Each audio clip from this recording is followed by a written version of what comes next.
Live, presented by ESPN Bet. Rich, we are live from Dallas. Kendrick Perkins, Richard Jefferson, Shanae Agumake. Look who's joining us today. Hey, guys. Monica McNutt. I'm Malika Andrews. In case Richard's face didn't say it all, the Boston Celtics are 1 win away. No, you don't get to take that home with you. No, he's just trying to shift it. I know it looks just like your head, but yeah, we have to we need to get a little bit of separation. A little bit of separation between the two. All right, Shanae, I know you usually bring the numbers, but I have a fun fact for you to start the show. We all know that no team has ever come back from down 0-3. 156 teams have tried. 156 have failed. That includes an 0-14 record in the finals. So here's what Kyrie Irving and Luka Doncic said yesterday about the task at hand here.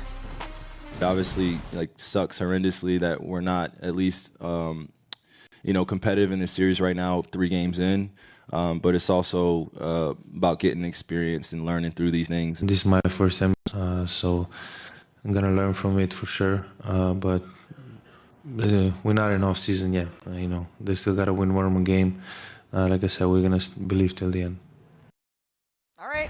Luka says it. Luka says you got to believe until the end. So, Monica, what reason have the Mavs given you to believe? Unfortunately, not any. I don't think that the Mavs are going to be able to get this done. And when you look at what happened in Game 3 last night, the Celtics, or not last night, the other night, the Celtics just have so many options. Late in this ball game, as they were making their push, the Celtics responded, right? This was before the game would be drawn to within 1 point with about 1:20 to go. But look at all of the options. You have to respect each option. Even on the right rotations, Drew Holiday is able to make the right pass, and Derek White steps up and knocks down a huge 3. This was sort of in the pivotal moments of this ball game. 3-point game pushed out to a 6-point game after this. And then the following play, they were this close. Jason Tatum nearly turns this basketball over, but he's able to make a play in the gut of this Mavs defense. And so it's just these little things, whether it's executing or the grit that the Celtics have played with to this point, they've just outdueled the Mavs. And we focus so much on the Dallas Mavericks defense, or their lack thereof, frankly, over this last couple of games. But when I spoke to Luka Doncic yesterday, he mentioned to me how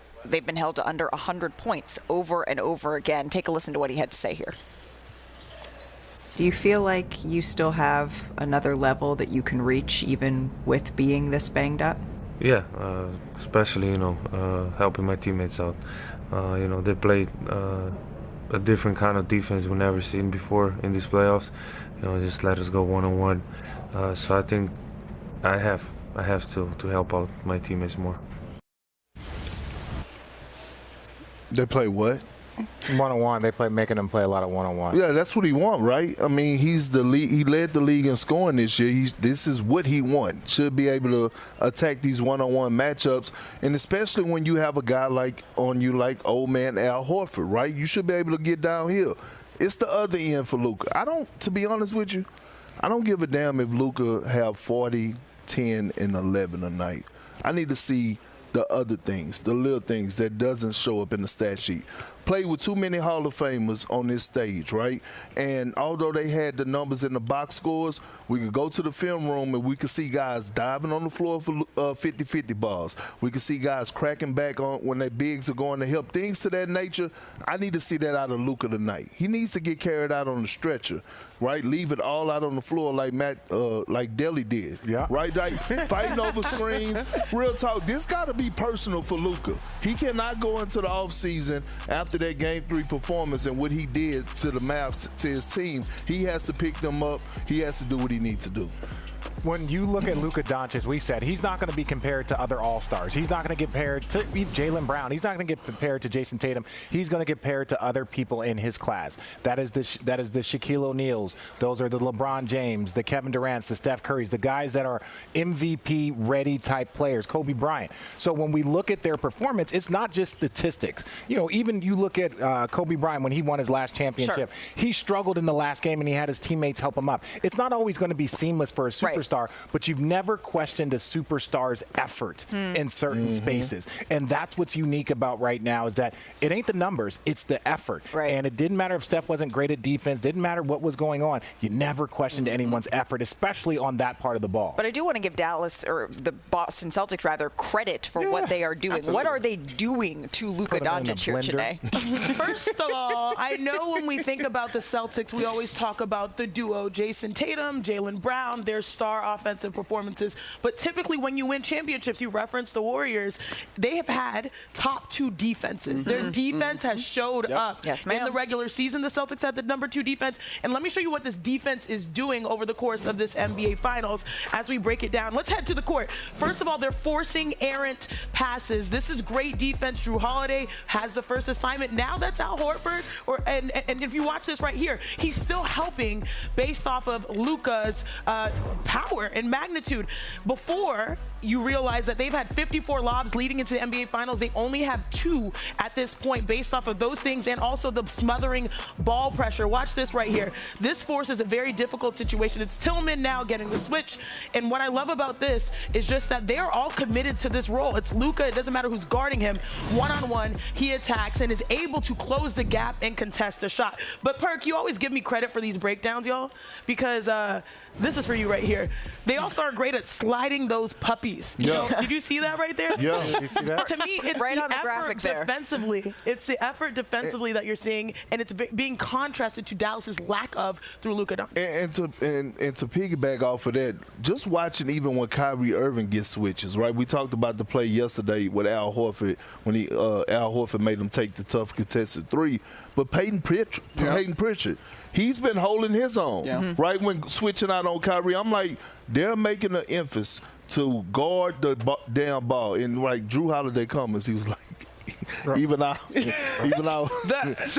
know how to guard the ball, and it was real though. To your point though about it not being about Luka's stats, 3 out of the 5 matchups between these 2 teams, Luka has had a triple-double, and so to a degree, the Celtics are willing to live with this productivity that doesn't necessarily translate into winning basketball for the Mavs formulaically. But we started this segment by saying, okay, what level of belief does everyone have in the Dallas Mavericks? I just want to throw this full screen up of what Luka is able to do with his back when his back is up against the wall before we hear from the rest of the panel here, because he's averaging 35 points a game in his 6 career elimination games. That's most in the NBA ever. Just ahead of LeBron, just ahead of Jordan, just ahead of Wilt. So, Richard, you've been on both sides of a sweep, right? Yeah, just checking in on that. No, I've never swept anyone in the NBA Finals, but I have been on the other side of that. Shout out the Lakers and the 0-1 squad with Shaq and Kobe. Right. But no, how much I believe, I always have belief because I've been in a position where we had done something that had never been done before.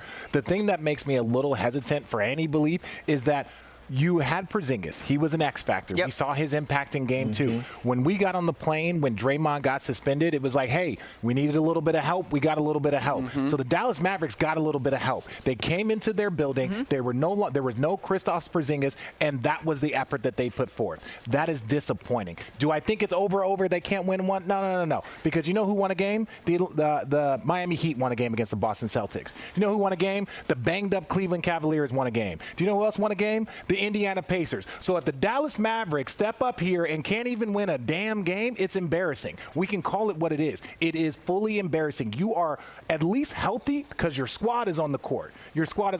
Luka's putting 30, 10, and 10 up. Don't tell me he doesn't have enough help to win one game. That's what's embarrassing. I'm with you. Why everybody got quiet on me? Everybody got quiet on me. Because when you preaching, we gonna shut up. Seriously, right there we gonna shut up. But look, I'm not counting the Mavs out. They're gonna lose this series. I got them picked to win this game tonight. In this series, we haven't seen a game where Kyrie and Luka both perform at an elite level, right? Games 1 and 2, Luka was doing his thing offensively. Kyrie was struggling. Kyrie came back and bounced back in game 3. All of a sudden, Luka had an emotional breakdown. In game 4, I think both of these guys are going to show up and show out offensively. It's going to be enough to overcome the Boston Celtics. And by the way, here's the thing. Tell us. I'm listening to the Celtics right now, and I'm listening to the players talk, not Joe Mazzulla. And they're acting as if it's over. It's the first of 4, right? Not the first of 3. So I hope they don't expect to walk into this building and think that the Mavs are going to roll over and play dead. Yeah, I agree. And I do think that if you look at the top 2, they combined for 62 points, right? So they're feeling confident moving in and motivated, more motivated than ever. But more importantly, in this NBA Finals, the Mavs are shooting 6 for 24 on wide open shots.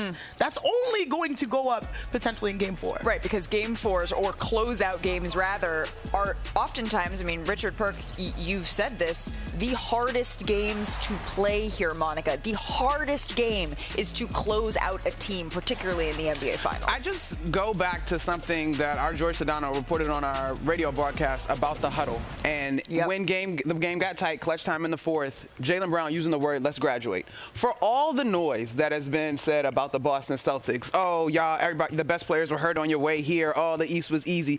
What better statement could they make than to close it out tonight? I'm not saying that it's going to be easy, and I agree with y'all in terms of pride, but I think that Jason Tatum, Jaylen Brown are at a different place in their career. Yeah, and speaking of the noise, right, I hear the players and, you know, all the coaches of the Celtics, they're talking about, oh, y'all were criticizing Jason Tatum and Jaylen Brown. I was, because they earned it. Let's not act like over the past. Hold on, don't get on your high horse. No, but I'm saying let's not about them. But let's not act like over the last 2 years, you know, you guys have not lived up to expectations. Okay, so now that you are, we congratulate and we salute, but it was warranted while we were criticizing. Yeah, they were down 3-0 last year. They were down 3-0 last year to Miami. I mean, this is a day for high horses, Malika. Yeah, you're going to see exactly what Shanae means coming up here in a little bit. But on the Dallas Mavericks side, there's a whole lot of people hoping that they can summon something. We're still here, Richard. Summon something, including Dirk